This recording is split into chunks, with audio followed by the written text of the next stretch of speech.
የኢትዮጵያ ምንኩስና ከአሃት አብያተ ክርስቲያናት አንፃር የሚለውን ብቻ ለማየት አንደኛው የግብጽ ቤተክርስቲያንን ተሞክሮ የምንኩስና ተመክሮ ብቻ ሁለቱን ነው የወሰድኩት እንደተባለው ሰፊ እንግዲህ የሶሪያንም ለማጥናት የዚያንም ለማጥናት ሰፊ ጊዜ የለኝም በጣም ይቅርታ አድርጉልኝ ትናንት ማታ ምሽት 3 ሰዓት ነው ርዕሰ ጉዳዩ የተሰጠኝ ስለዚህ የግብጽ ቤተክርስቲያን ተመክሮና በጎ ልምድን እዚህ ላይ እናገረ ግብጽ ማለት ነው ይቅርብን ይሄንን በማብራራት ጊዜ ልፈጅባችሁ አልፈልግም እንደው ግን እዚህ ውስጥ መንፈሳዊ ፍቹን ግን አልለፈው ግብጽ የሚለውን ይሄ ዘይቤያዊ ፍቹ ቢቀርብን ግብጽ በመጽሐፍ ቅዱስ ምን አይነት ናት በዚህ ዓለም ፍቅር የመታሰር በጉልበት የመመካት ፈርዖንን አስተውሱት የማንነት መውረድ አብርሃም እግዚአብሔር ወደ ግብጽ ምን አለ ነው የሚለው ወረደ ይስሐቅ ወደ ግብጽ ምን አለ ነው የሚለው ወጣ ምን አታገኙ ግስ ምንድነው የሚለው ወረደ እገሌ ምንድነው ወረደ ይሄን ማለት ነው ከማንነት መውረድን የምትወክል ነው እንግዲህ እኛንም ከመውረድ ይሰውረን የሲኦል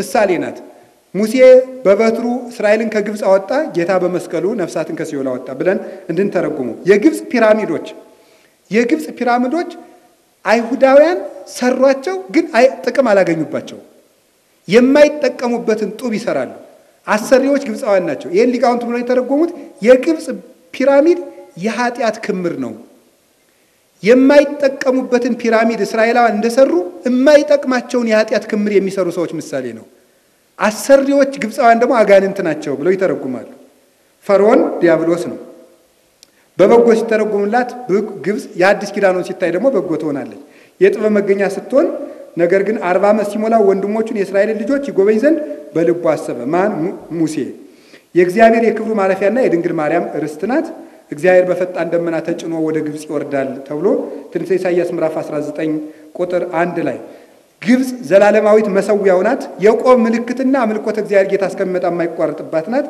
በዚያም ቀን በግብጽ ምድር መካከል ለእግዚአብሔር መሰዊያ በዳርቻዎቿም ለእግዚአብሔር አምድ ይሆናል ተብሎ ተነግሮላታል ማለት ነው ቡሩክ ሕዝብ ብሎ ለሐዲስ ኪዳን ትንቢት ተናግሮላቸዋል የሰራዊት ጌታ እግዚአብሔር ሕዝቤ ከግብጽ የጀም ስራ አሶር ርስቴም እስራኤል የተባረከ ይሁን ብሎ ይባርካቸዋል በዚያን ቀን እስራኤል ለግብጽና ለአሶር ሶስተኛ ይሆናል በምድር መካከል በረከት ይሆናል ብሎ ትንቢት እንደተነገረ ግብጽ በብሉይ ኪዳን ጊዜ ወደ ምንኩስናው ለመድረስ ነው ምሮጠው በአብርሃምና በልጆቹ ተሰብካለች አልተቀበለችም በዮሴፍ ተባረከች አልተቀበለችም በሙሴ አልተቀበለችም በኤርሚያስ ተሰበከች በዚህ ሁሉ አልተጠቀመችበትም ግብጽ በሐዲስ ኪዳን ምንድነው ያደረገችው ሲባል የእመቤታችን ማረፊያ ናት ቅዱስ ማርቆስ ነው የመሰረታት ግብጽ እንደገባ በታምራት አስተምሮ አናያኖስን አሳምኖ እሱን ሁለተኛ ጳጳስ አድርጎ ሾሞላቸዋል በአፍላጋገተ ግዮን ነው የሚመሰለው ከአራቱ ወንዞች መካከል በአንበሳ የሚመሰለው የማርቆስ ማደሪያ ናት ባጭሩ የምስጢራዊ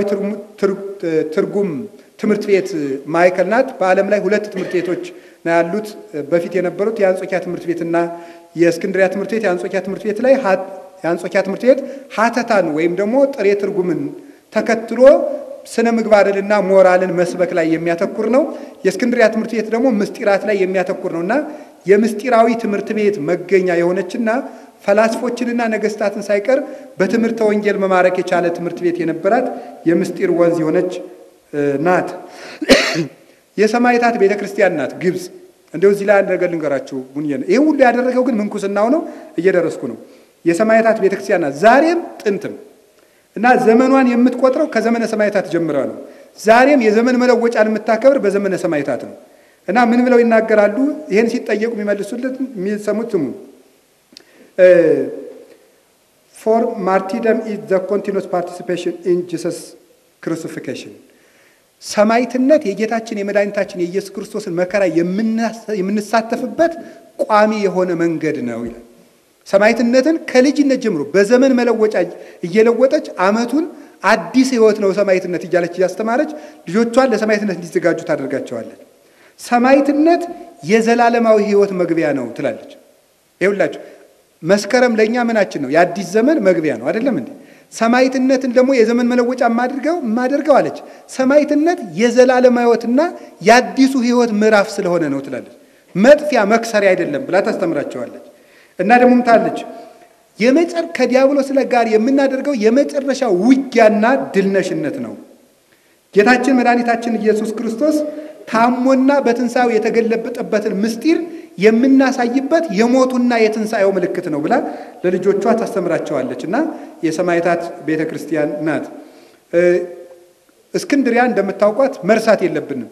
ይሄ ሁሉ ቀሚስ ይሄ ሁሉ ቆብ የመጣው ከእስክንድሪያ ነው እና ምን ብያታለሁ እኔ በራሴ አጻጻፍ የመነኮሳት ሰማይ እስክንድሪያ ብዬ ገልጫለሁ። የመነኮሳት ሰማይ ለምንድን ነው ያልኳት?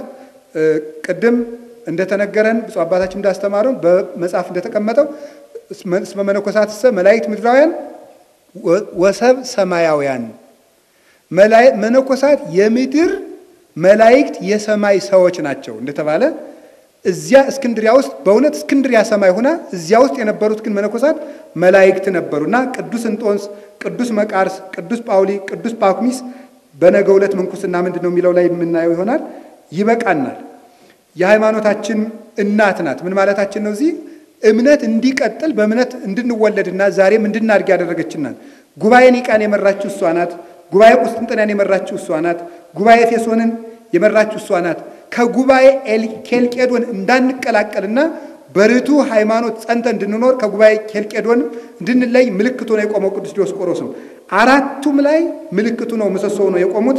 አራቱ ምሰሶች እንደውም የታሪክ ባለሙያ ናቸው እሳቸው የሚያግዙኛል።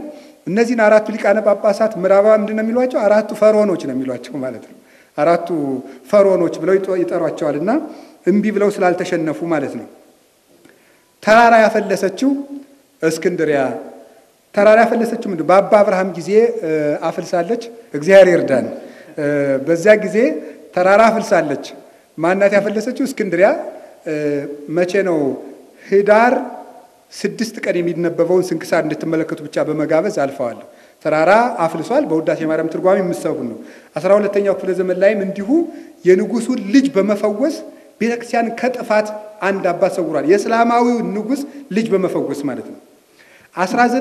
ከ1920ዎቹ በኋላ አሁን ያሉበትን አሁን የቅዱስ ስምዖን ጫማ ሰፊው ተራራ ያለበትን አካባቢ የግብጽ የቆሻሻ መድፊያ እንዲሆን ተወስኖ ነበረ። ክርስቲያኖች ተማረው እንዲጠፉ ማለት ነው። ተማረው እንዲጠፉ ቆሻሻ መድፊያ ሲኖርባቸው እነሱ ስምዖን ያፈለሰውን ተራራ ድጋሜ ፈልፍለው አፈለሱት። በእውነት እዚያ ውስጥ ምን ሰሩበት? መቅደስ ሰሩ። ከ20,000 ሰው በላይ 20,000 አይጠቅመው በጣም ብዙ ሰው የሚይዝ አውደ ምሕረት ሰሩበት። እዚያ ነበር ብፁዕ ቅዱስ አቡነ ሺኖዳ 7 ሚሊዮን ህዝብ እስኪደርስ ድረስ የሚከታተላቸውን የረቡዕ ጉባኤ የጀመሩት ማለት ነው። ያንን ያደረጉት ምንድነው? ተራራ ፍልሰው ነው። እዚያ ቆሻሻውን ተቀበሉና እንግዲህ ግብጽ የተፈጥሮ ማዳበሪያ ከሚልኩ አገሮች ከ10 አገሮች አንዷ ናት። ያን ማዳበሪያ የሚያመርቱት እነማን ናቸው? ክርስቲያኖች ናቸው። የቆሻሻ መድፊያ ሲያደርጓቸው ቆሻሻውን ግብአት አድርገው መልሰው ደግሞ ያንን እያሸጉ ጥሬ ዕቃ አድርገው ይሸጡታል ማለት ነው። ስለዚህ እውነትም ተራራ ፍልሰዋል። ዛሬም እመቤታችን የማትለያቸው ናት። ግብፃውያን ዛሬም ትገለጽላቸዋለች። የመጀመሪያው በእመቤታችን ፍቅር የምንገልጸው ማን ነው? ቅዱስ ቄርሎስን ነው። ቅዱስ ቄርሎስ በኤፌሶን ጉባኤ በሄደ ጊዜ ንስጥሮስ 50 ወታደሮችን ነው አስከትሎ የመጣው። ቅዱስ ቄርሎስ ደግሞ ሊቃነ ጳጳሳትን አሰልፎ ፊት ለፊት ይዞት የመጣው ምን እንደሚል ታውቃላችሁ? ወላዲት አምላክ የሚል አርማ ነበር ይዞ የመጣው። ወላዲት አምላክ የሚል ጽሑፍ ይዞ ይገመጣ ነበር። ያ ፍቅር እስከ መጨረሻው ድረስ እስኪ እንዲኖርለት አድርጎታል። ወላዲት አምላክ የሚል ሰው ድንግል ማርያምን ወላዲት አምላክ ማለት ክርስቶስን የባህሪ አምላክ ማለት ስለሆነ ፍጹም የእምነት ምልክት ነውና ያክል ሃይማኖት ዛልወ ጥልቀት ወእምነት በቅድስት ድንግል ከመይት ወላዲተ እግዚአብሔር በስጋ ነውር የሌለበት ጥርጥር የሌለበት ሃይማኖት በቂ ነው። ድንግል ማርያምን እግዚአብሔርን በስጋ የወለደች ናት ብሎ ማመን ፍጹም ነገር ነው ብሎ መስክሮላታልና የሱ ምስክርነት ይገርማቸዋል። አንድ ነገር እዚህ ውስጥ መጥቀስ ፈልጋለሁ። የእመቤታችን ፍቅር በቅዱስ ቄርሎስ እንደተገለጠ ሁሉ ቅዱስ ቄርሎስ ንስጥሮስ በቁስጥንጥንያ ክህደቱን እንዳሰማ በሰማ ጊዜ መጀመሪያ ቅዱስ ቄርሎስ ምንድን ያደረገ? በግብጽ ላሉ ገዳማት ደብዳቤ ነው የጻፈላቸው። በሃይማኖት አበው አንዱ የቅዱስ ቄርሎስ መልእክት ማበ ቅዱስ ቄርሎስ ሊቀ ጳጳሳት ዘእስክንድርያ የሚለው አንዱ መልእክት ለግብጽ ገዳማት ነው የጻፈላቸው። ለምንድን ነው ክህደት እንደሰማ ቅዱስ ቄርሎስ መዘብ ቀጥሎ ለገዳማት የጻፈው ሲባል መነኮሳት ከወደቁ ቤተክርስቲያን መመለሻ የላትም። መነኮሳት ከጸኑ ደግሞ ቤተክርስቲያንን ገፍቶ የሚጥላት የለም። ከዚህ የተነሳ የእምነት ምልክት መሆን ያለበት ማን ነው? መነኮሳት ናቸው። ስለዚህ ለንስጥሮስ እንደጻፈ ለነሱ ጻፈላቸው እንዳይክዱ። በዚያውም ላይ ደግሞ ከመነኩሴ ጆሮ የገባ ክህደት መውጫ የለው። እዚያው ጥርጥር ከገባ እንደ ንጹህ ብራና ስለሆነ ይዞት ነው የሚቀር እና መነኮሳት ታውቃላችሁ በአፄ ሱስንዮስ ጊዜ እንዲሁ ምን እናድርግ እነዚህን ኦርቶዶክሳውያን ማጥፋት እንዲሁ ምን እናድርግ ሲባል መጽሐፉን እንበርዘው ተባለ እና ኢትዮጵያ ገዳማትን በሙሉ ሃይማኖተ አበው የሚባል መጽሐፋችሁን አምጡ ተባሉ። አምጡ ሲባሉ ቀን ስጡን አሉ። ቀን ሲሰጣቸው ምንድነው ያደረጉ? ሌላ ብራና ሃይማኖተ አበው ጻፉና ሰደዱላቸው። የጻፉት ነው ዋናውን አኖረው ዋህደ ባህሪ አንድ ባህሪ የሚለው ሁለት ባህሪ ይያሉ ከልሰው ሲሰዱላቸው ምን አደረጉ? እነሱ ያን ያቃጠሉ አንድ ባህሪ የሚለውን ይዘው አስቀጠሉ ማለት ነው። እና ምንኩስና መጽሐፍን ጠብቋል፣ እምነትን ጠብቋል። ደብረ ምጥማቅ ላይ ያው እመቤታችን እንደምትገለጥ በታምረ ማርያም የሰማችሁት ነው። አባ ዮሐንስ ከማና ቅዱስ ኤፍሬም ላይ እዚያውን ገዳም አስቄጥስ ገዳም በጣም ብዙ የቅዱስ መቃርዮስ ገዳም አለ። የእመቤታችን የአባብሾ ገዳም መቱና ያለና እዚያ ውስጥ ቅዱስ ኤፍሬም ግብጽ እንደመጣ በትሩን መቋሚያውን ረስቷት ሄዶ ዛሬም ለምልሞ አፍርቶ ከ1500 ዘመን በላይ የቅዱስ ኤፍሬም በትር እዚህ ያለ አሁንም ማለት ነው። እና እመቤታችን ለአባ ዮሐንስ ከማ ተገልጣ 3 ዲናር ሰታ ቤተክርስቲያንን ስራሊ ብላው ያሰራው ቤተክርስቲያን አሁን ድረስ ይገኛል። 1968 ዓመተ ምህረት ላይ ባንድ ጣራ ላይ እመቤታችን ተገልጣለች። ይሄ ቢቢሲ ዓለም አቀፍ ዜናዎች ሁሉ የዘገቡት ነው ታውቃላችሁ። እና ያያት ደግሞ ማን ነው? ጋራጅ ቤት የሚሰራ እስላም ነው ያያት። እመቤታችን ተገልጣል። ለረጅም ጊዜያት ቆይታ ሰውየውም ቤቱን ለቤተክርስቲያኑ ሰጥቶ ይሏል። አሁንም ቤተክርስቲያን አሁን አለች ተገልጣለች እመቤታችን። ቅድስት ሄራኒ የምታውቋት ነው። ብፁዕ ቅዱስ አቡነ ቄርሎስ ስድስተኛን በጸሎት ስትረዳቸው የነበረች ናት።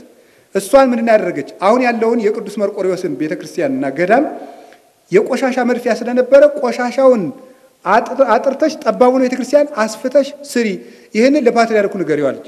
ሄዳ ለፓትርያርኩ ነገረችው። አቡነ ቄርሎስ ዝም አሉ። እመቤታችን ሄዳ ሄራኒ የነገረች ለምንድን ነው ዝም ያልክ? ቤተክርስቲያንን አስፍተህ ስራ ብላው አሁን ተገልጣ ሰርታለች። 1990ዎቹ የነበረች ናት ቅድስት ሄራኒ ማለት ነው። ወይዘሮ ማስያ የምትባል ሰው አለች። እሱችን ሰው መዘንጋት አልፈለኩም። ወይዘሮ ማስያ በካንሰር ተይዛ የምትሰቃይ ሴት ነበረች እና እቺ ሴት በግብጽ ባሉ ሆስፒታሎች በሙሉ ታክማ አትድንም ትሞቻለች ከተባለች በኋላ ከመምረ ንስሐ ቤት እንደሄደች ሌሊት እመቤታችን በህልሟ ኦፕራሲዮን ስትሰራት ታያለች። ስትሰራት ስታይ ምን አደረገች መሰላችሁ? ጧት ስትነሳ ፋሻውም ተገኘ፣ ኦፕራሲዮን የተሰራችበት ምላጩም ተገኘ፣ እሷም ድና ተገኘች። ንስሐ ገብታ ስትቆርም ከፊቷ ወዝ ይፈልቃል።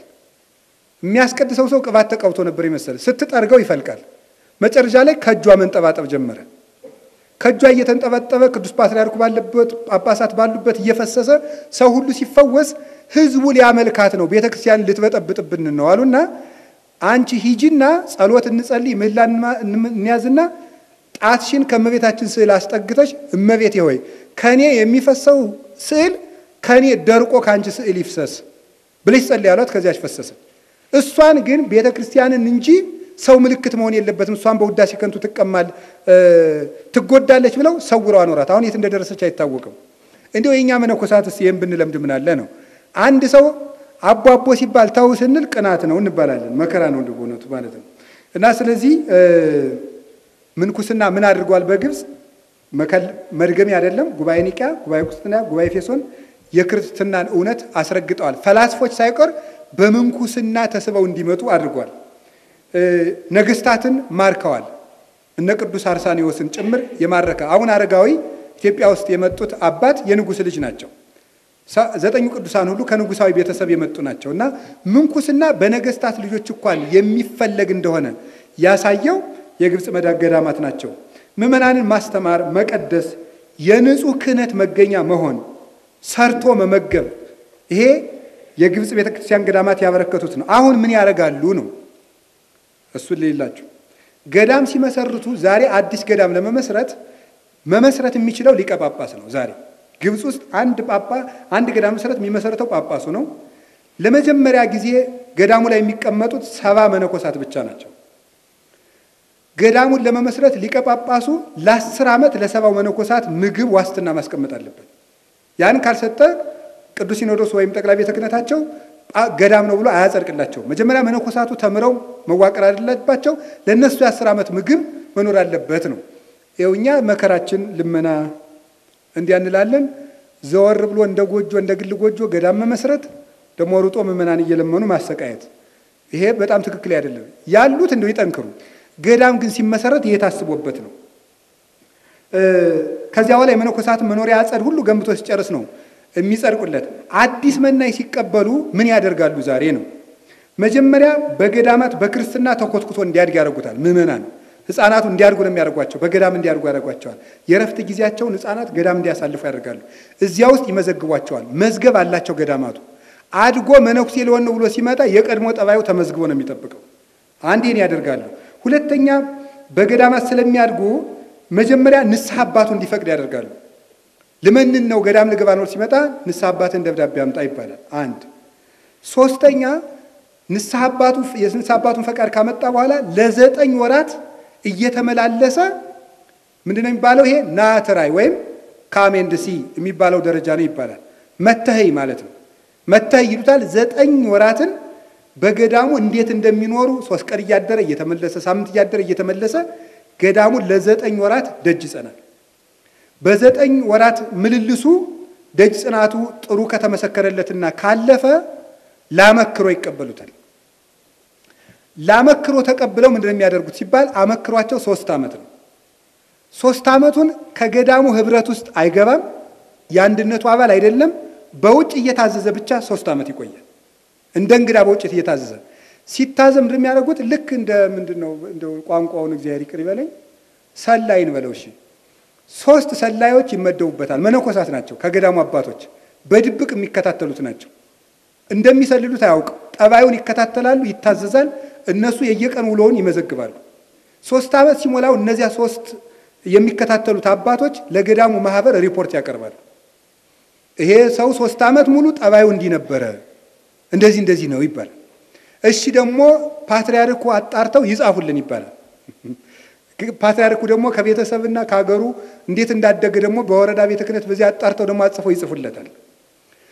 ፓትርያርኩም ጽፈው 3ቱም መነኮሳት መስክረው ማህበሩ አይ ይሄ ሰው እንደውም አይሆንም እኛም በግል ላይ ተናል ካሉ ተመልሶ ወደ ሀገሩ ሳይመነኩስ ለመመንኮስ አይደለም ገዳም ሳይገባ ተመልሶ ይወጣል ማለት ነው። አሁን እኛ ማድረግ ያለብን 7 ቀን እንግዳ ቤት ይቀመጣል። በ7ኛው ይጠየቃል። መናኝ ይገባል። ፖለቲከኛ ይሁን አይታወቅ፣ ምን ይሁን አይታወቅ፣ ሽፍታ ይሁን አይታወቅ ገብቶ ገዳሙን የቁም ስቅል ሲያኖረው ይከርማል ማለት ነው። ስለዚህ 3 ዓመት መፈተን አለበት። ማስተካከል ያለብን አቀባበላችን ነው። አቀባበላችን ከተበላሸ አኗኗራችን ይበላሻል። አኗኗራችን ከተበላሸ ዓላማ የሌለው ገዳም የሚመጣ በዚህ ምክንያት ነው። መጀመሪያ አጥሩን ነው ማጥበቅ። ከዚያ ምን ያደርጋሉ? እዚያ መክሮ ከገባ በኋላ ገዳም ይገባል። ገዳም ከገባ ምን ያደርጋል? 8 ዓመት አገልግሎ ምንኩስና ይሰጠዋል። 8 ዓመት ካገለገለ በኋላ መመንኮስ ይችላል ማለት ነው። 8 ዓመት ስላገለገለ ደግሞ አገልግሎ ከመነኮሰ በኋላ መነኩሴውኛለሁ ብሎ ሩጦ ቅስና ማምጣት አይቻልም። 10 ዓመት በምንኩስና ደግሞ ያገለግላል። በመነኮሰ በ18 ዓመቱ ቅስና ይሰጠዋል ማለት ነው። አሁን ዛሬ ምን እናደርጋለን ስትሉ የኛ መናንያን ይቅርበሉኝ ሮጦ ይመነኩሳል። ከዚያ በኋላ ጥቂት ቀን ቅዳሴ ይለማመዳል። እየሮጣ አዲስ አበባ መጥቶ ቅጠሩኝ ይላል። ይሄ ነው ማለት ነው መከራችን። ስለዚህ መጀመሪያም አንተ የኛ ገዳም መነኩሴ በመነኮሰ በዚህ ዓመቱ ነው ቅስና ማምጣት የሚችል የሚል ማዕቀፍ ቢኖረን እጅግ መልካም ነው። አኗኗራቸውን ደግሞ ልዳስላችሁ። መነኩሴ ከመነኮሰ ጀምሮ በምንም ታምር ከገዳም መውጣት አይቻልም። በምንም ታምር መውጣት የለበትም። ይሄን ያጸናሉ። የኛም ማድረግ ያለብን ይሄ ነው። እንደው ከተማ ያሉትን መነኮሳትንም መሰብሰብ ከተቻለ ማለት ነው። ካልተሰበሰበ እዚህ ያሉት ኑረው ሲያበቁ ቢያንስ ሌላ እንዳይመጣ ማድረግ በጣም ጥሩ ነው በእውነቱ ማለት ነው። መነኮሴ በገዳም በከተማ በፍጹም መውጣት አይችልም። እስከመቼ? እስኪሞት ድረስ ቤተክርስቲያን ከሰጠችው ተልኮ ውጭ ማለት ነው። ገዳሙን የመሰረቱት ጳጳስ የሚቀመጡት ከገዳማቸው ነው። ወይም ደግሞ ምን ማለት ይመስላችሁ? ለምሳሌ ብፁዕ ቅዱስ አቡነ ቄርሎስ 6ኛ የመነኑት የት ነው? ማርሚና ወይም ቅዱስ ሚናስ ገዳም ነው። ፓትርያርኩ ነው የሚቀመጡት ቅዱስ ሚናስ ገዳም ነበር። እሱ ከመሰረቱት ገዳም ብቻ አይደለም። አንድ ጳጳስ የሚቀመጠው ለጵጵስና ከተመረጠበት ገዳም ውስጥ ነው። እዚያ ውስጥ ሆኖ ይቀመጣል። ስራውን በሀገረ ስብከቱ ያከናውናል። መጨረሻ ውሎ መሰንበቻውን የሚያደርገው የሀገረ ስብከቱን መመሪያ ከሰጠ በኋላ ሄዶ የሚቀመጠው የት ነው? ከመነኮሰበት ገዳም ለጵጵስና ካበቃው ገዳም ውስጥ እዚያ ሄዶ ይቀመጣል ማለት ነው። ይሄ ደግሞ የሚያፈራው ነገር ደግሞ አለ፣ በኋላ እናመጣዋለን። ያ ጳጳስ የሾማቸው ዲያቆናት፣ ቀሳውስት ደግሞ የአባታችን ገዳም እያሉ እዚያ ገዳም ይመላለሳሉ። ቀሳውስቱም ዲያቆናቱም ያን ገዳም ደግሞ ይደግፉታል፣ ይወዱታል፣ ይመላለሱበታል። ስለዚህ ዲያቆናቱ የሚመንነው ለመመነን ይኖራል። ቢያገባ ከነንሳ ልጆቹ ያን ገዳም ይጠብቃል። በዚህ በሊቀ ጳጳሱ ፍቅር ምክንያት ማለት ነው። በገዳም ሲኖር ቢያንስ ለ7 ዓመታት ከሰራ በኋላ እረፍት ይፈቀድለታል። እረፍት የሚፈቀድለት ግን የትም መውጣት አይችልም። እዚያው ውስጥ ምን ይላሉ? ወሰደኒ አበድንጋ ገፈለግ የሚላል እዚህ ትንቢተ ሕዝቅኤል ላይ እንደው ወደ ምኑ ነው ወደ ባህር ዳርቻ ወሰደኝ ይላል። እና ያን እንደው ሊቃውንቱ ብዙ ተርጉመውታል። ባህር እንደዚህ 2 ከንፈሮች አሉት፣ ማዶና ማዶ። አሳ ከዚያኛውም ዳር ከዚህኛውም ዳር እንዳይወጣ ሆኖ መዋኘት ይችላል። ግን ከሁለቱ እንዳይወጣ መጠንቀቅ አለበት እና ኦርቶዶክሳዊ ደቀ መዝሙርም ከሁለቱ ከብሉይና ከአዲስ እንዳይወጣ ሆኖ መራቀቅ ይችላል ይላሉ። መነኩሴም ልክ እንደዚህ ሆኖ ገዳሙ ውስጥ የፈለገውን ይሁን፣ እንደው ከደከመው ይተኛ፣ ከራበውም ይብላ፣ ግድ የለም። እንደው አንድ በግ ዛሬ ጨርሳለሁ ካለም ይብላ፣ ጾር ከተነሳበት። ግን እዚያው ውስጥ ነው፣ እዚያው ባህሩ ውስጥ እንደፈለገ ይዋይ፣ ሲደክመው ይተዋል ወይም መልሶ ይቃናል ማለት ነው። አባ እንጦንስ እንዳለው እኮ ነው። አባቴ ሌሊት እንቅልፍ እያስተኛ እያደረ ሰይጣን አለው ብቻ ከገዳማ አትውጣ እንጂ አይዞህ ቀኑም የእግዚአብሔር ነው፣ ቀን ጸልይ አለው። ሰው ከገዳሙ ካልወጣ ከሳት አጠገብ የሆነ ሰው ባይጣድም መሞቁ አይቀርም። ሰው ከበዓቱ ከኖረ ቅዱስ እንኳን ባይሆን መልሶ መብሰሉ አይቀርም። ለዚህ ነው አረጋዊ መንፈሳዊ ለመነኩሴ በዓቱ እሳት ናት ብሎ የተነገረ።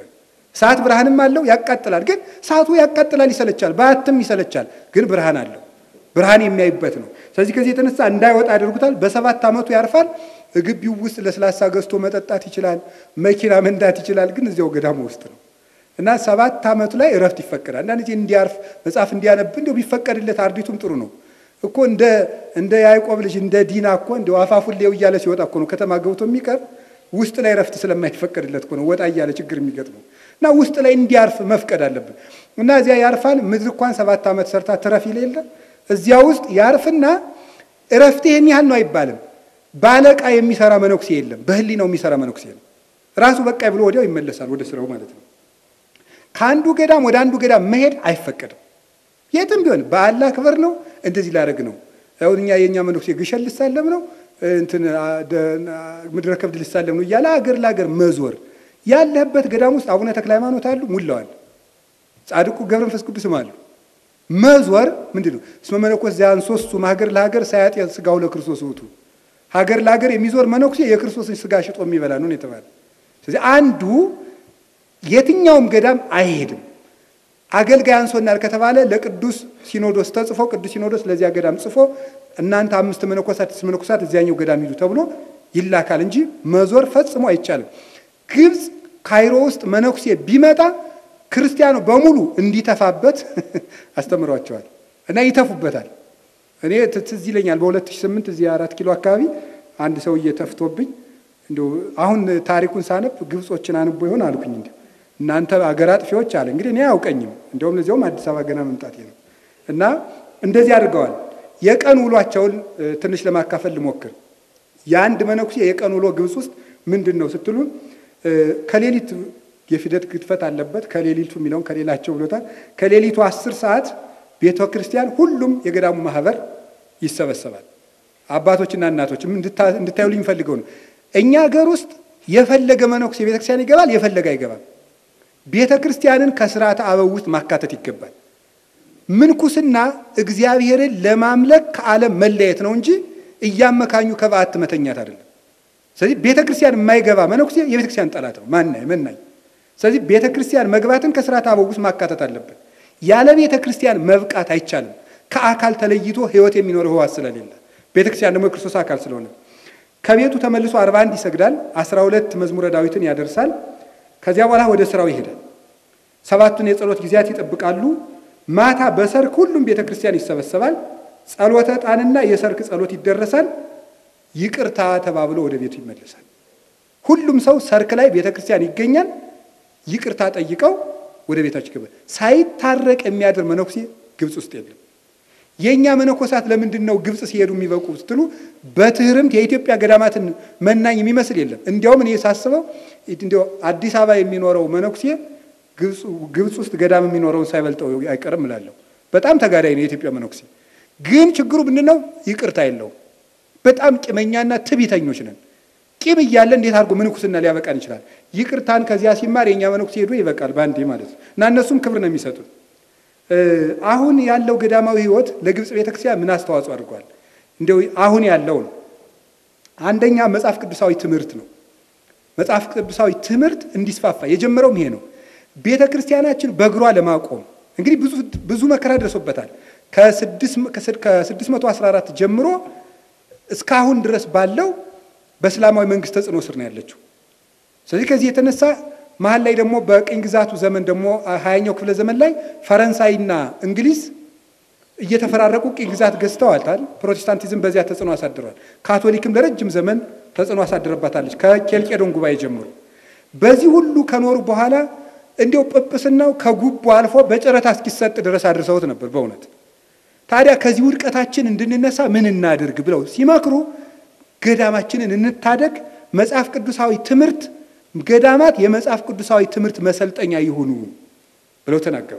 ጀመሩት። ከዚያ በኋላ እና ሐቢብ ጊዮርጊስ እና ዳሃው ማቴዎስ እና ቅዱስ ቄርሎስ ስድስተኛ እና አቡነ ሽኖዳ ይሄን ነበር የሰሩት። ገዳም ገብተን መጽሐፍ ቅዱስን እናጥና፣ ወጣቶቻችን እዚያ ውስጥ እናሰልጥን፣ 3 ትምህርቶችን ለምእመናን ከገዳም አውጥተን እናስተምር። እግዚአብሔርን ማወቅ ትምህርት ሃይማኖትን፣ ኮምፓራቲቭ ቲዮሎጂ ወይም ንጽጽራዊ ትምህርትና ፕራክቲካል ቲዮሎጂ ወይም ተግባራዊ ክርስትናን እነዚህን 3ቱን እናስተምራለን። 3ቱን ካስተማር የራሱን እምነት እናሳውቀው፣ ከሌላው የሚለይበትን እናሳውቀው፣ እውነተኛ መንፈሳዊ ህይወት እናስተምረው። ካወቀ ሌሎች አይነጥቁትም፣ ከኖረ እግዚአብሔር ይረዳዋል። ስለዚህ መንፈሳዊነት ይኑረን ብለው መከሩ። በየትኛውም ገዳም መንፈሳዊ ኮሌጅ እንዲኖር ተደረገ።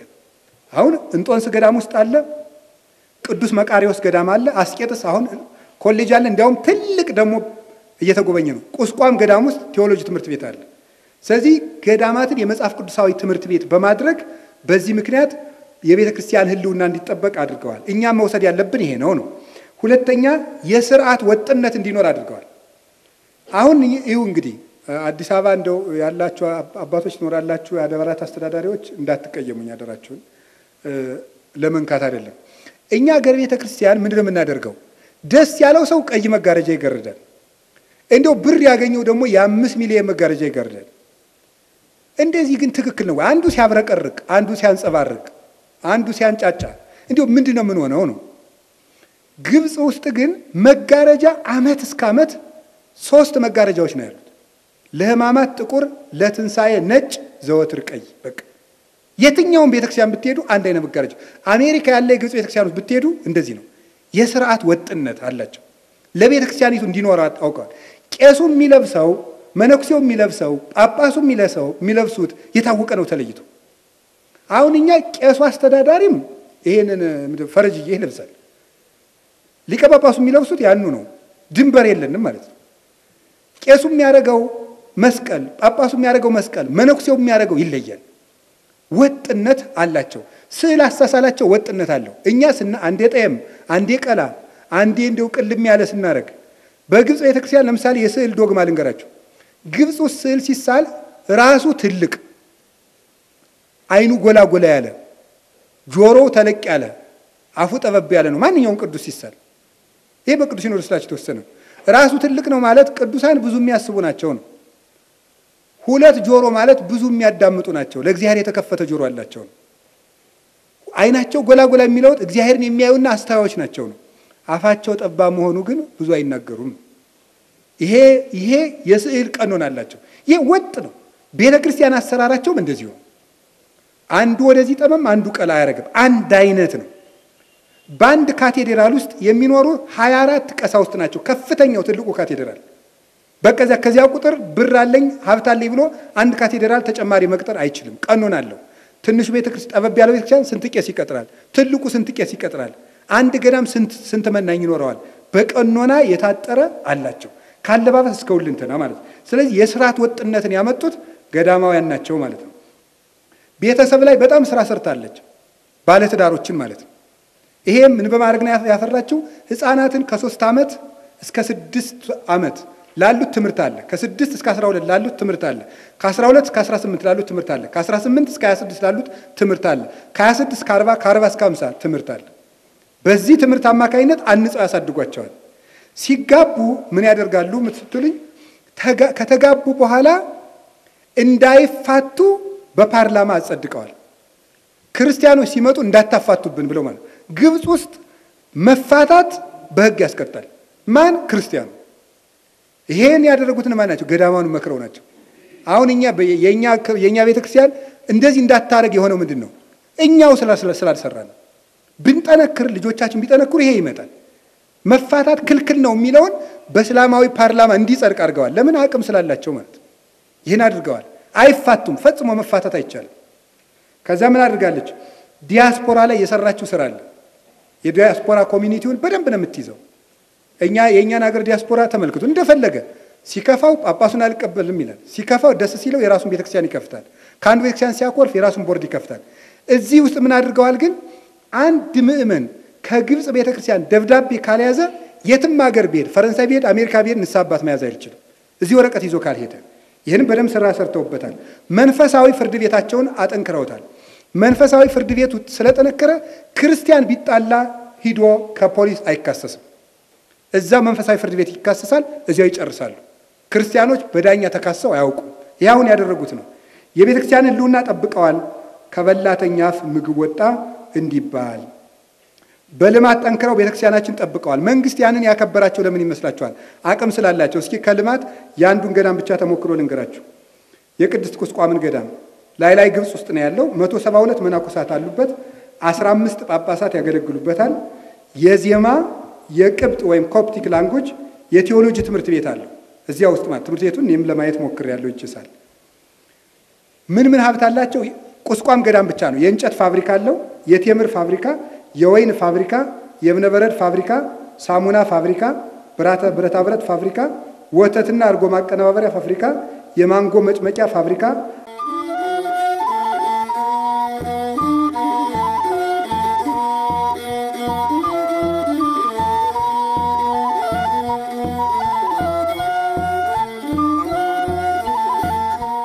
የተሰጠኝ ርዕስ ከሃት አብያተ ክርስቲያናት አንጻር ስለሆነ ከህንድ ቤተክርስቲያን ደግሞ ትንሽ እንወስዳለን ማለት ነው።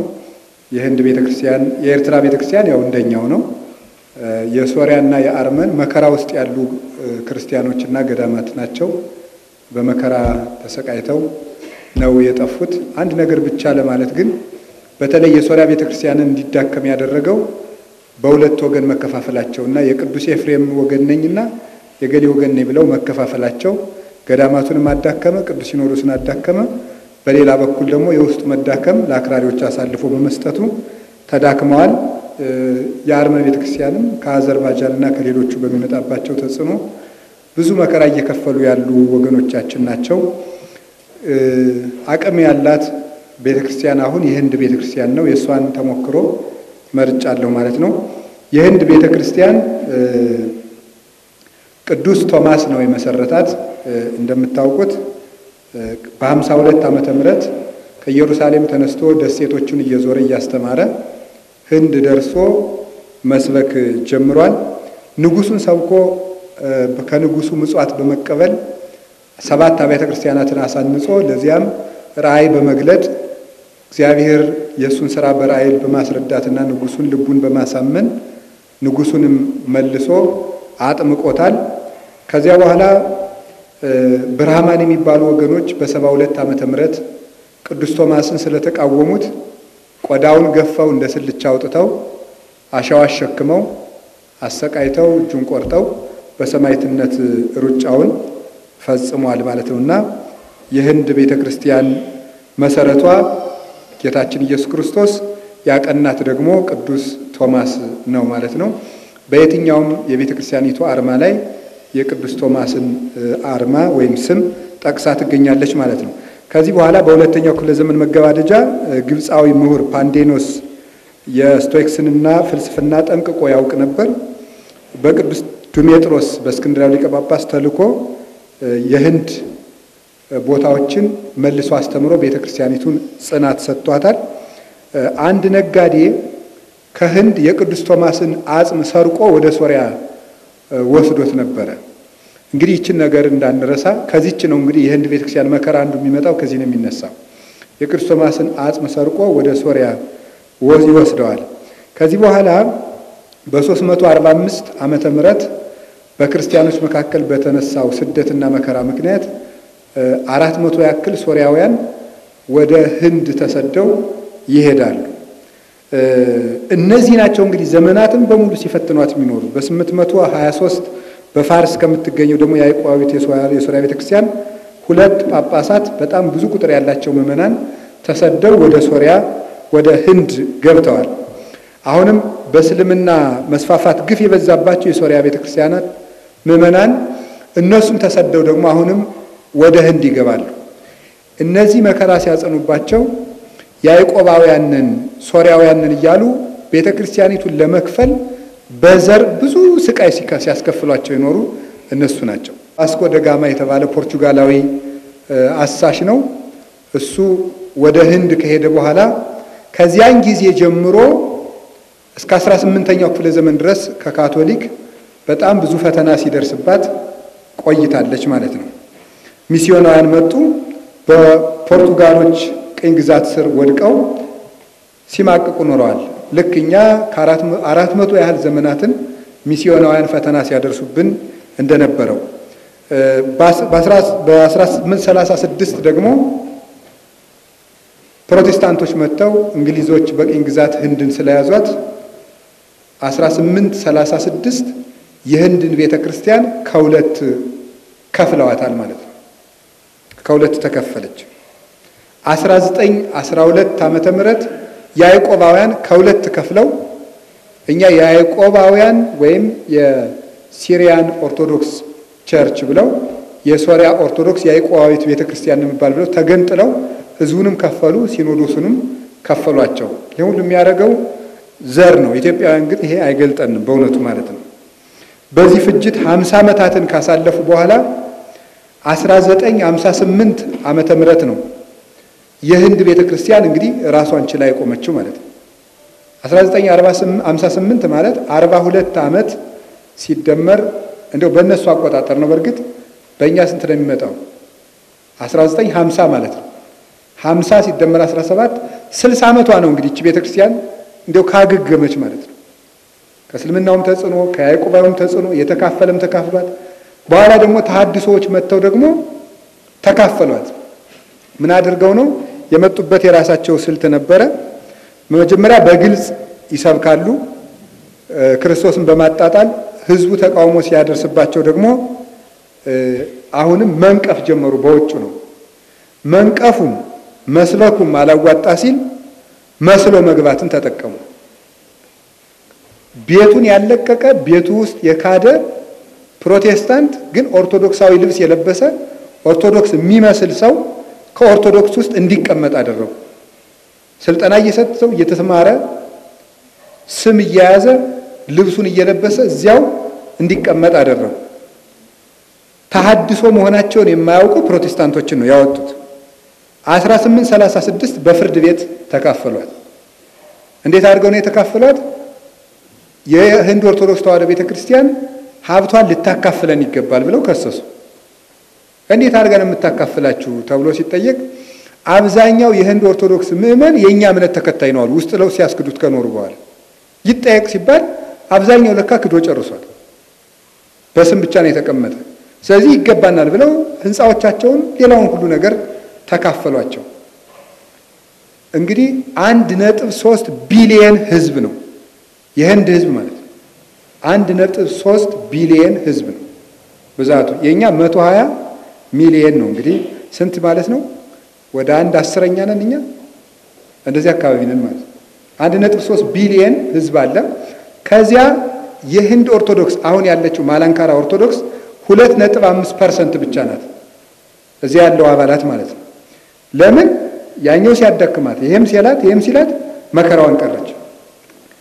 ኋላ ይሄንን ከዚህ መከራው ያገገመችው 1958 በእነሱ አቆጣጠር በእኛ 1950 ያ ማለት ተመሳሳይ ነው ዘመን ገጥሞን እኛም ብፁዕ ቅዱስ አቡነ ባስልዮስን የተሾሙልን ጊዜ ነው 1951 ዓመተ ምህረት እኛም የመጀመሪያ ፓትርያርካችን ያገኘንበት ነው እነሱም ብፁዕ ቅዱስ አቡነ አግናጤዎስን የመጀመሪያው በእሳቸው ፈቃድ የመጀመሪያውን ፓትርያርክ ሹማ ቤተክርስቲያኒቱ ነፃ ያወጣችበት ከሶሪያውያን ያን ጊዜ ነው ማለት ነው አሁን በዚህ መከራ ውስጥ የነበረችው ቤተክርስቲያን ከመከራዋ ለማገገም ምንድነው ያደረገችው ሲባል የተማሩት ምሁራን ገዳማት ገብተው መጽሐፍ ቅዱስን ማጥናት ህፃናትን እየወሰዱ ገዳም ውስጥ ማሳደግ እነሱን ካህንና ዲያቆን እያደረጉ ወደ ከተማ ማላክ እና ህዝቡን ማደራጀት የቤተሰብ ትምህርት ቤት ለቤት እንዲሰጡ ማድረግ ክህነቱን መቀደስ ዲቁናውን መቀደስ ክህነቱን ዲቁናውን እነማን ቀደሱት መነኮሳቱን የቀደሱት ገዳም ውስጥ ይገባል እዚያ ገዳም ውስጥ ገብቶ ያልተማረ ሰው ካህን እንዳይሆን አዋጅ አወጡ ያልተማረ ክህነት እንዳይሾም አዋጅ አወጡ ሁሉም ኦርቶዶክሳዊ ከህፃንነቱ ጀምሮ በኦርቶዶክሳዊ ትምህርት እንዲያድግ አዋጅ አወጡና በቅዱስ ሲኖዶስ ስራ ሰርተው ስራቸውን ጀመሩ ገዳማቱ ጥቂት ናቸው እንግዲህ ያዋቸው አጠቃላይ ከ1 ቢሊዮን 300 ሚሊዮን ህዝብ ስንት ናቸው እነሱ 2.5 ሚሊዮን ናቸው 2.5 የኛ ኦርቶዶክስ ስንት ይመስላችኋል እንዴ በግምት ይሄ መቼም መከራ የገባ ቁጥር አለ 60 ሚሊዮን ይባላል እንግዲህ ሲቆጠር እንደርስበት ይሆናል ቢያንስ እሺ እንደዚህ አንበለው እንደው 50 ሚሊዮንስ 40 ሚሊዮንስ ብንሆን ራሱ እነሱ 2.5 ሚሊዮን ህዝብ ናቸው ብቻ ኦርቶዶክሶቹ 30 የወንዶች ገዳም አደራጁ 15 የሴቶች ገዳም አደራጁ ከዚህ ከመመለሳቸው በኋላ ነው ሁሉ ያደራጁት ከዚያ 30 አይጉረ ስብከቶች አላቸው 30 ሊቃነ ጳጳሳት የኛ ቤተክርስቲያን 60 ሚሊዮን ህዝብ ወደ 54 አይጉረ ስብከቶች ነው ያሉን ማለት ነው እነሱ ደግሞ 30 አይጉረ ስብከቶች እና እንደው ጣቡ ራሱ ባይኖር ጳጳስ ገና አይበቃንም ብዬ ነው እንደው አልገባነ ብሎ ነው እንጂ በጣም ብዙ 100 ምናምን ጳጳስ ብንሾም ለኢትዮጵያ ኦርቶዶክስ ቤተክርስቲያን ተደራሽ አይደለም አባቶቻችን አይበቁንም ገና ብንጨምር እንደው መገፋፋቱ ገበዛ አልበቃናል እንጂ ገና ብዙ ያስፈልጋል እውነት ለመናገር እና እነሱ ይሄንን አደራጁ ይሄን ሁሉ ያደረጉት ገዳማቸው ውስጥ ክህነትንም ትዳርንም በመስራት ነው አሁን ያንን አድርገው ምን እንዳደረጉ እንቀጥል ላሳያችሁ የመጀመሪያው የካህናትን አገልግሎት ሰሩት እንዴት እንደሰሩት ልንገራችሁ ከግብጽ የግብጽ ቤተክርስቲያን ተሞክሮ ላይ አንድ ትንሽ የዘለልኳት 2 ደቂቃ ማጥፈሽ ነገር ላቅርብ የካህናቱን አገልግሎት አንደኛ ያልተማረና 1 ዲግሪ የሌለው ሰው ካህን መሆን አይችልም 5 ዓመት ቅድም ነግሬያቸዋለሁ ገዳማቱ ለቤተክርስቲያኒቱ ምን አስተዋጽኦ አደረጉ በየስናገር ምንድን ነበር ያልኩት ክህነቱን በመቀደስና የመጽሐፍ ቅዱስ ትምህርት ቤት በመሆን ነው ስለዚህ ገዳም ውስጥ ካሉት ኮሌጆች ባንዱ 5 ዓመት ያልተማረ ሰው ካህን መሆን አይችልም ግብጽ ውስጥ አንድ ካህን ነጋዴ መሆን አይችልም የመንግስት ሰራተኛ መሆን አይችልም በቃ ክህነት የሚሰራው ለክህነት ነው ታውቁታላችሁ እንግዲህ አባቶቻችን በቤተ መቅደስ በቅዳሴ ጊዜ ምንድነው የሚባለው አይደል ወይ እዚየኒ ጸጎከ ክህነተ ለላይካኒ ከንጹሃን ለለይ ገብሩ ግብረ ክህነት ኩሉ ጊዜ በቤተ ክርስቲያኒ ከቅድስት ነው የክህነትን ስራ ለሚሰሩ ለንጹሃንና አገልጋዮች ክህነትን ሰጠህ ነው የክህነትን ስራ ለሚሰሩ ነው እንጂ የንግድ ስራ ለሚሰሩ አይደለም የክህነት ስራ ክህነት የሚሰጠው ክህነት ሊሰራበት እናም አይነገድም የፈለገ ነገር ቢሆን አይሰራም ዶክተሪውን ፒኤችዲ ይኖረው በቃ ይቀድሳል ያስተምራል ይሄ ነው አንድ ካህን ከመመናን ቤት ሲሄድ የሚጠይቃቸው 8 ጥያቄዎች አሉ በ3 አበይት ክፍላት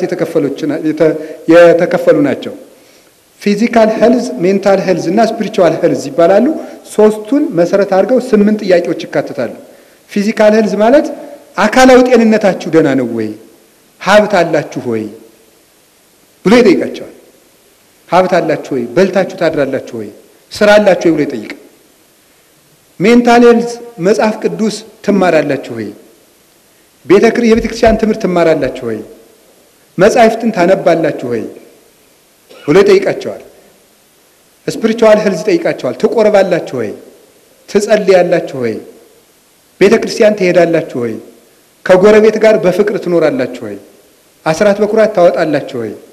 ከቤተ ክርስቲያን ጋር ያላችሁ ህብረት ምን ያህል ነው ብሎ ይጠይቃቸዋል።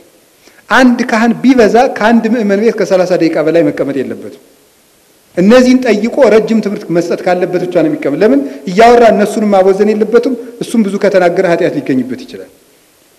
ይሄንን የሰሩት የነማን ናቸው ሲባል ገዳማት ፈልፍለው አስተምረው ለክህነት ያበቋቸው ካህናት ናቸው የሚሰሩት። የህንዶቹ ደግሞ ምን እንደሚያደርጉ ደግሞ እንናገር። አንደኛው የካህናት አገልግሎት ህብረታዊነት ነው። 1983 ዓመተ ምህረት ሴንት ቶማስ ኦርቶዶክስ ክለርጂ አሶሲዬሽን የሚባል የካህናት ህብረት አቋቋሙ። የቅዱስ ቶማስ የክህነት አገልግሎት ህብረት የሚባል ነው። የዚህ ምንድነው የሚያደርገው? እርስ በርስ መገናኘትና ሐሳብ መለዋወጥ ልካው እንደተደረገው።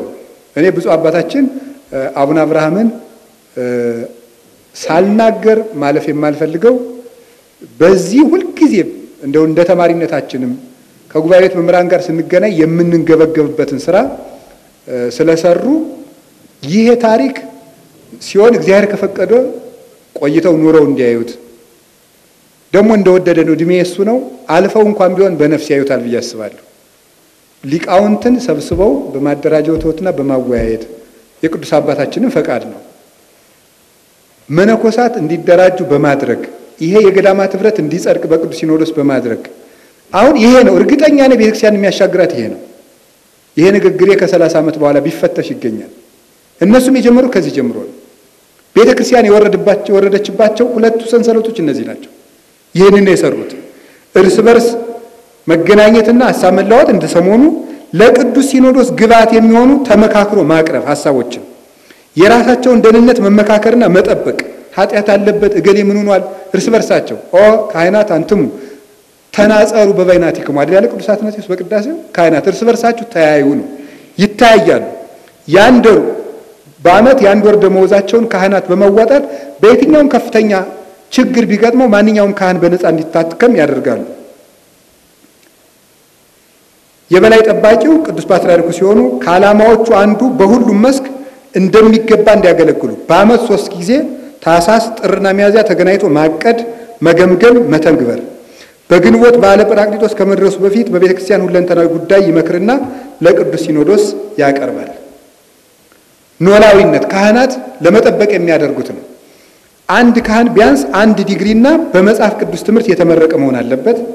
አንድ ካህን በአንዲት ቤተክርስቲያን ለ3 ዓመት ብቻ ነው የሚያገለግለው። ለ3 ዓመት ለምን? ከዚያ በኋላ ደግሞ በሌላ ቦታ ደግሞ እንዳይሰለች ችግርም እንዳይፈታ ዓመት እንዳገለገለ በሚቀጥለው ዓመት ለዚያኛው ደብር ሪፖርት ይደረጋል። በሚቀጥለው ዓመት እገሌ የእናንተ አባት ሆኖ ይመጣል ተብሎ ለምእመናን ይነገራቸዋል ማለት ነው። ከዚያ በኋላ ሐሳብም ካላቸው ይናገራሉ። ለዚያ አባት የሚያስፈልገውን ነገር ተዘጋጅተው ይከርማሉ። ለልጆቹ ለቤቱ የሚያስፈልገውን ሁሉ ምእመናን ተዘጋጅተው ይጠብቁታል። እና በጣም የሚደንቀው የቤት ለቤት አገልግሎት አላቸው። አሁንም ቢሆን ምንኩስናው ሲጠነክር ክህነቱ ደግሞ ይጠነክራል። ክህነቱ ሲጠነክር የትዳር ህይወት ይጠነክራል። ትዳሩ ሲጠነክር ትውልድ በሙሉ ጠንክሮ ይቀጥላል። እኛም ይሄን ነው መስራት ያለብን። የቤት ለቤት ትዳሩ ከወደቀ ምንኩስናው ማይረባም፣ ክህነቱ ማይረባም። ምን አደረጉ? ካህናት የቤት ለቤት አገልግሎት በሳምንት 3 ቀን ይሰጣሉ። ይህን መርሃ ግብር ምንድነው የሚያደርጉት? ግንዛቤ መስጠት፣ ቤተሰቡን መገምገም። መጀመሪያ ኢቫሉዌሽን የሚባል አለ። ይገመግሙታል። በኦርቶዶክሳዊነት የቆመ ቤተሰብ ነው ወይ ተብሎ ልጆቹ፣ ትዳር፣ ሚስት፣ ባል ይገመገማሉ። መምራት ጋይዳንስ ይሰጡታል፣ ይመሩታል። እንዲያርጉ ብለው ከዛ ኢንሃንስ የሚባለው ነው ያሳድጉታል፣ እንዲያድግ ያደርጋሉ። ካህናቱ ይህንን እንዲፈጽሙ የሚያስችላቸው የቤተ ክርስቲያን የሰው ኃይል ማብቂያ መምሪያ ወይም the Minister of Human Empowerment የሚባል አላቸው። የሰውም ሀብት ማብቂያ መምሪያ የሚባል እግዚአብሔር እንግዲህ ከረዳን ይሄም ደግሞ በእኛ ቤተ ክርስቲያን ይመጣል ብዬ አስባለሁ። የሚሰሩ ተግባራት አሉ። ይሄ የሰው ኃይል ማብቂያ የሚባል የሚሰራው ካህናት ከዚህ መምሪያ ጋር ሆነው የሚሰጡት የአገልግሎት ተግባራት ሂውማን ዌልፌር የሚባል አለ። የሰዎችን ደህንነታቸውን ያረጋግጣሉ። ክርስቲያኖች በደህና ህይወት እየኖሩ ነው ወይ? ሂውማን ሪሶርስ ትሬኒንግ የሚባል አለ። የሰው ኃይል ስልጠና ማዕከል ማለት ነው። ማንኛውም ክርስቲያን እንዲሰለጥን ያደርጋሉ። ወጣቱ በወጣትነት ሁሉም ሰው ስለ ቤተ ክርስቲያኑ በቂ መረጃ፣ ዕውቀት፣ አቅም እንዲኖረው ገንዘብ ከሌለው ባለሀብቶች አበድረውትም ቢሆን የራሱ መተዳደሪያ እንዲኖረው የሰው ኃይል ማብቂያ ፕሮግራም አላቸው። ከዚያ ሂውማን ሪሶርስ ኢንላይትመንት የሚባል አለ።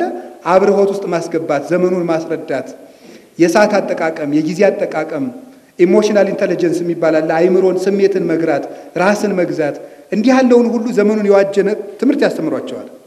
ሂውማን ሪሶርስ ካውንስሊንግ ጋር የሰው ሀብት አማካሪነት ሂውማን ሪሶርስ ዳታ ባንክ የሚባል አለ። ማንኛውም ክርስቲያን መዝግበው ያውቁታል። በጠቅላይ ቤተ ክህነት በቅዱስ ሲኖዶስ ደረጃ የሚያጨስ ይሁን የሚሰክር ይሁን የሚያመነዝር ይሁን ሌባ ይሁን ጠንቋይ ይሁን ያገባ ይሁን ወንበዴ ይሁን ሁሉንም ክርስቲያን ቆጥረው ያውቃሉ።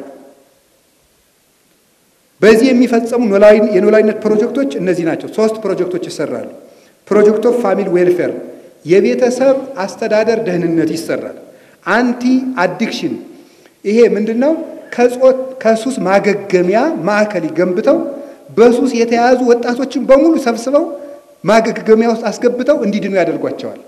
ለሱ ገዳማት ማዕከል ናቸው። እያንዳንዱ ገዳም የሱስ ማገገሚያ ስራ ላይ ተግቶ ይሰራል። አሁን እንግዲህ እኛ ሁላችንም እያንዳንዱ ገዳም ከሱስ ማገገሚያ፣ የህፃናት ማሳደጊያ፣ የአረጋውያን መጦሪያ፣ ትምህርት ቤት፣ ህፃናትን ክረምት ማክረም፣ የዩኒቨርሲቲ ተማሪዎችን ክረምት ማስተማር ይህን ከሰራን ነው ቤተክርስቲያኒቱ ለዘመናት የምትታደገው። ክርስቲያን ፓሬንቲንግ ወይም ደግሞ ክርስቲያናዊ የልጆች አስተዳደግ ይህን ይሰጧቸዋል። ይሄንን የሚሰራው ጠቅላይ ቤተ ክህነት ነው። አቅዶ ቅዱስ ሲኖዶስ ይሰራል። ውሜን ሴፍቲ ኤንድ ኢምፓወርመንት የሚባል አለ። የሴቶች ደህንነትና አቅም ማጎልበቻ የሚባል ሴቶች በቤተ ክርስቲያን ሴቶች ከወደቁ ቤተ ክርስቲያን ትወድቃለች። ሴቶች ከቆሙም እንደዚሁ ነው። እንደው አባ ጊዮርጊስ ያለው ነገር አለ። በሴት ጠፋው በሴት ተመለስኩ ብሏል። ሴት ያላት የዋለ ነው። ሌላይቱ ሴት እመቤታችን ናት። ስለዚህ የሴቶችን የልጆችን አስተዳደግ ከትዳር በፊት ለባሎቻቸው ዝግጁ እንዲሆኑ ቤተክርስቲያንን እንዲንከባከቡና ያቅማቸውን እንዲያበረክቱ የሴቶች ኢምፓወርመንት በቅዱስ ሲኖዶስ በተደራጀው በዚህ ክንፍ ይሰራል። የመንፈሳዊ ትምህርት ጥራት ብዙ የትምህርት ተቋማት አሏት። 2 ኮሌጆች አሉ። ከ1815 የተመሰረተውና ሁለተኛው በ1993 የተመሰረተው ነው። እኔ የሚገርመኝ ይሄ ነው። አንደኛው ምን ይላል? ወደ ኮሌጅ ከመግባት በፊት ቢያንስ 1 ዲግሪ ሊኖረው ይገባል። ወደ ኮሌጅ ከመግባት በፊት እኛ 10ኛ ክፍል የወደቀ ኮሌጅ የሚገባው 10ኛ ክፍል ኮሌጅ ይወድቃል። የወደቀ ሰው እንዴት ነው ለቴዎሎጂ ትምህርት ከፍተኛ አይምሮ ሊኖረው የሚችለው? ቴዎሎጂ እኮ ከባድ ትምህርት ነው። ቴዎሎጂ ማለት ስለ እግዚአብሔር መማር ነው ባጭሩ። ስለ መለኮት ነው ቴዎሎጂ። ቲኦ መለኮት ነው፣ ሎጂ ጥናት ነው። ቴዎሎጂ ስለ መለኮት መማር። እንዴት ነው ኤቢሲዲ ያልገባው ሰው ስለ መለኮት ሊያጠና አይምሮ ክፍት የሚሆነው? ስለዚህ ቢያንስ ከፍ ያለ ሰው መመረጥ አለበት። እኛም ቢሆን ማለት 1 ዲግሪ ከኖረው በኋላ ምንድን ነው የሚያደርጉት? 1 ዲግሪ ከኖረው በኋላ ወደ 1 ገዳም ይሰዱታል ጳጳሱ። ወደ 1 ገዳም ይሰዱትና ከ10 ወር እስከ 1 ዓመት ድረስ ገዳማቱ እንዲፈትኑት ያደርጋሉ። ፈትነው ሲጨርሱ ምን ያደርጋሉ መሰላችሁ? ፈትነው ሲጨርሱ ገዳማቱ አይ ጥሩ ሰው ነው ብለው ሲገመግሙ ዲግሪውን አሳይቶ ተገምግሞ ለፈተና ይፈቀድለታል። አይገርማችሁ? ለፈተና ለመፈቀድ ነው 1 ዓመት የሚፈተነው። እንጂ ተፈትነሃል ግባ 1 ዲግሪ ያለህ አይደለም የሚባለው። ከዚያ በኋላ ኮሌጅ ይገባል ማለት ነው። ያንን በቅንነት ከጳጳሱ ጋር አገልግሎ ሲመሰክርለት ይገባል። ይሄ አንድ ክህነቱን ቀድሶ አልኳችሁ ምንኩስናው መሰረቱ ነው። ከዛስ ምን አደረጉ? የሰው ኃይላቸውን አደራጁ። ከዛስ ደግሞ ምን አደረጉ? ስርዓተ ትምህርታቸውን አስተካከሉ። ያልሆነ ሰው ወደ ትምህርት እንዳይገባ ስርዓተ ትምህርቱን አጠበቁት። አሁን ቤተክርስቲያኒቱን ለመጠበቅ ስርዓተ ትምህርቱን መጠበቅ ይገባል። ስርዓተ ትምህርቱ እንዲጠበቅ ገዳማት የትምህርት ማዕከል ሊሆን ይገባል። የትምህርት ማዕከል ለመሆን ምንኩስናው ሊጠበቅ ይገባል። ምንኩስናውን ነገ ነው የምናወራው። እንግዲህ የአምልኮ ስርዓትና ምሳሌ ከቅዳሴ ቤታቸው ህንድ ቤተክርስቲያን ውስጥ ወንበር የለም ታውቃላችሁ። ወንበር የለም። መቀመጥ የሚቻለው 2 ጊዜ ብቻ ነው። ወንጌል ተነቦ ትምህርት ይሰጥና ቅዳሴ አብቅቶ በሰላም ሂዱ ሲባል ያንን ቄሱ ሲያዝ ነው መቀመጥ ብቻ ነው። ወንበር የለም። የተመቸ ምንጣፍ አይደረግበትም። ጌታ በተመቸ ዓለም ውስጥ አልኖረም ብለው ነው የሚያስተምሩት። ይህንን ያደርጋሉ። በቁርባን ጊዜ የሚሰለፉት ራሳቸው ናቸው። ምዕመናን አሰላፊ ቄስ የላቸው። ራሳቸው ነው የሚሰለፉት። ስርዓትን በማስተማር ቅርጽ አድርገው ምዕመናንን የሚያዟቸው እነሱ ናቸው። በየገዳሙ ትምህርት ቤት በየገዳሙ ዙሪያ ዘመናዊ ትምህርት ቤት ይከፈታል። ሆስፒታል አለ። እዚያው እየተንከባከቡ እዚያው እያስተማሩ ስርዓትን፣ ሃይማኖትን፣ ቤተክርስቲያንን መውደድን፣ እግዚአብሔርን መውደድን፣ ሀገርን መውደድን የሚያስተምሯቸው ገዳማቱ ናቸው። ይሁን ምስካየ ሕዙናንነት የህንድ ቤተክርስቲያን የምትሰራው ከሱስ ማገገሚያ ማዕከላት፣ የአረጋውያን ማረፊያ፣ የአይምሮ ህመምተኞች መኖሪያ፣ የኤችአይቪ የህመምተኞች መኖሪያ 48 የጓለ ማውታ ማሳደጊያ አላት። 48 የሙት አደግ ልጆች ማሳደጊያ። የኛ ቤተክርስቲያን 10 የሚኖር ነው 2 አላውቅም። ለምንድን ነው ይሄው የሚሆነው ሲላ አሁንም እንስራ ነው የምለው እውነት ለመናገር ማለት ነው። ራሳችን ላይ ነው እያጠነጠንኩ ያለ እንጂ እኔ አሁን ቅዱስ ሲኖዶስ እንዲያር ቤተ ክህነት እንዲያላረግም ይላል የሚያረጋውን ይጠበቃል። እውነት ለመናገር ብዙ የምንጠብቀው ነገር አለ ከቅዱስ ሲኖዶስም፣ ግን እኛም የድርሻችን እንድናደርግ ያስፈልጋል። አንድ ገዳም ሰው ተኮር እቅድ ሊኖረው ይገባል። እኔው ልማት ተኮር እቅድ ብቻ አይደለም። እርሻና እንትን በል ይሄን እናስፋ የራሳችን ልማት ይኖረን ብቻ ሰው ተኮር እቅድ በአቅማችን ማቀድ አለብን። እንዲሁ 3 ህፃናትን ቢሆን ማሳደግ ራሱ ሰው ተኮር ጌታ ሰው ተኮር ይውላችሁ። አሁን የኢትዮጵያ ኦርቶዶክስ ቤተክርስቲያን ብዙ ካቴድራል አላት። ክርስቶስ ግን ካቴድራል ሰርቶ ሳይሆን መጀመሪያ ሰው ስቦ ነው። ካቴድራሎች የተወለዱ ከሰው ነው። መጀመሪያ ሰው ሰበሰበ። አሁን እኛም ሰው የመሰብሰብ ፕሮጀክት ገዳማት ማቀድ አለባቸው። መድኃኒት የሚሆን ሰው ለመስራት ዘመኑን የዋጀ የምእመናን አደረጃጀት አላቸው። የሰው ኃይል ማብቂያ መምሪያ፣ የምእመናን መንፈሳዊ ትምህርት ፕሮግራም፣ የማላንከራ ኦርቶዶክሳዊ ህብረት፣ የሁሉም ህፃናት ማህበር፣ ማርታና ማርያም የህንድ ኦርቶዶክስ ቤተክርስቲያን የሴቶች ማህበር፣ የማር ጎርጎሪዎስ የኦርቶዶክስ ክርስቲያን ተማሪዎች ህብረት፣ የወጣቶች የሰንበት ትምህርት ቤት ህብረት። እነዚህ ሁሉ የሚመራቸው ማን ነው? ቅዱስ ሲኖዶስ ነው። ማዕከላዊ ያልሆኑ ማህበራት ተሰብስበው በቅዱስ ሲኖዶስ ስር መዋል አለባቸው። ይሄም ነው በየወዳው ማህበር የሚያቋቁመው ሁሉ ተሰብስቦ ቅዱስ ሲኖዶስ የሚያደራጀው አቅም ያለው በመምሪያ የሚመራ ሊሆን ይገባል። ያንን እንዲያደርግ የምንሰራውም እኛው ነን። የቤተ ክርስቲያን ፓርላመንት የሚባል አለ። 1876 በጴጥሮስ ሁለተኛ የተመሰረተ ዋና ፕሬዝዳንት ፓትርያርኩ ናቸው። የየሀገረ ስብከቶቹ ጳጳሳት ምክትሎች ናቸው። ከያጥቢያው 1 ካህንና 2 ምዕመናን ይመረጣሉ። ቅዱስ ፓትርያርኩ ሲመረጡ ስራ የሚሰራ ይሄ ህብረት ነው። ማን ነው ፓትርያርክ የሚሆነው እንዲያለበት ብሎ ወግ የለም። ይሄ ህብረት ሁሉ ጊዜ ተቋቁሞ ይኖራል። ከምዕመናን 2 1 ካህን የየሀገረ ስብከቶቹ ጳጳሳት ይሰበሰባሉ። ፓትርያርኩ በዚህ መንገድ ይመረጣል። ልማታቸውን እንገራቸው። ስንት ሚሊዮን ህዝብ ናቸው? ረስታቸው 2.5 ሚሊዮን ናቸው። ልማታቸው ይኑት 26 ሆስፒታል አላቸው። ህንዶቹ የኛ ምግባረ ሰናይ ሆስፒታል ብቻ ነው መሰለ ያለን ማለት ነው። 26 ሆስፒታል ለ2.5 ሚሊዮን፣ 2 ሜዲካል ኮሌጅ አላቸው፣ 2 ኢንጂነሪንግ ኮሌጆች አሏቸው፣ 18 የነርሲንግ እና ሳይንስ ትምህርት ኮሌጅ አሏቸው፣ 11 እና እስከ 12 9 አሉ፣ ከ9 እስከ 10 አሉ፣ ከ5 እስከ 8 12፣ ከ1 እስከ 4 36 ትምህርት ቤቶች አሏቸው። የህዝብ ትምህርት ቤት 7፣ በተባበሩ መንግስታት ድርጅት የሚደገፉ 2፣ አዳድም ትምህርት ቤት 4፣ መምህራን ማሰልጠኛ 2፣ 22 ማተሚያ ቤት አላቸው። የኛ አንድ ትንሣኤ ዘጉባኤ ነው መከራውን የሚያይ ነው። ሊያውም በዚያውም በደንብ የተደራጀ አይመስለኝም ነው። እግዚአብሔር ይቅር ይበለኝ። ስለዚህ ያንንም ማደራጀት የኛው ድርሻ ነው። ባንሰራ እንደው ምን ይደርስብናል? እንደው እንደነሱ ባንሰራ፣ ገዳማው ባይደራጅ፣ አገረ ስብከቶቻችን እንዲደራጁ ባንደግፍ፣ ምዕመናንን ባንፈልጋቸው ምንድነው የሚደርስብን ነው? በጎችን መነጠቅ አጧቸው። እነሱ ተከፍለው ነበር ባልሰሩበት ወራት 2 ሚሊዮን ምዕመናንን ያዕቆባውያን ተገንጥለው ሲሄዱ ከፍለውባቸዋል። ምንም ኦርቶዶክሳውያን ቢሆኑ ግን ኦርቶዶክሳውያን ሲከፋፈሉ ለሌሎች አቅም ያነሰን እንሆናለን። እኛ በጉልበት ባንገጥምም ግን ሰው ሲበዛ ሐሳብ ይበዛል። ህብረታዊነት በክርስቶስ ያጠነክራል። ተሐድሶች እኩል ተከፍለዋታል። ሀብት ማጣት በተሐድሶ እኩል ተከፈለ። የበረከት ምንጮችን አጥተዋል። ለምሳሌ 5ቱ የቅዱስ ቶማስ አብያተ ክርስቲያናት በእነዚህ እጅ ነው የሚገኙት። የቅዱስ ቶማስ አጽ፣ የእመቤታችን ሰበን፣ እንደዚህ ሁሉ በረከት ምንጮችን እናያጣለን። አሁን እስካልሰራ ምንድነው? ገዳማቱ ካልተጠበቁ ምንድነው የሚሆነው? እንደ ቱርክ መጥፋት ይጠብቀናል ማለት ነው። ገዳማት ካልሰሩ ይውላችሁ ልንገራችሁ፣ ቤተ ክርስቲያንን ክርስቶስ በመነኩሴ ነው ያስጀመራት። የምትጠፋም በመነኩሴ ነው። ከጠፋች ለምን? ሐዋርያት መነኮሳት ናቸው።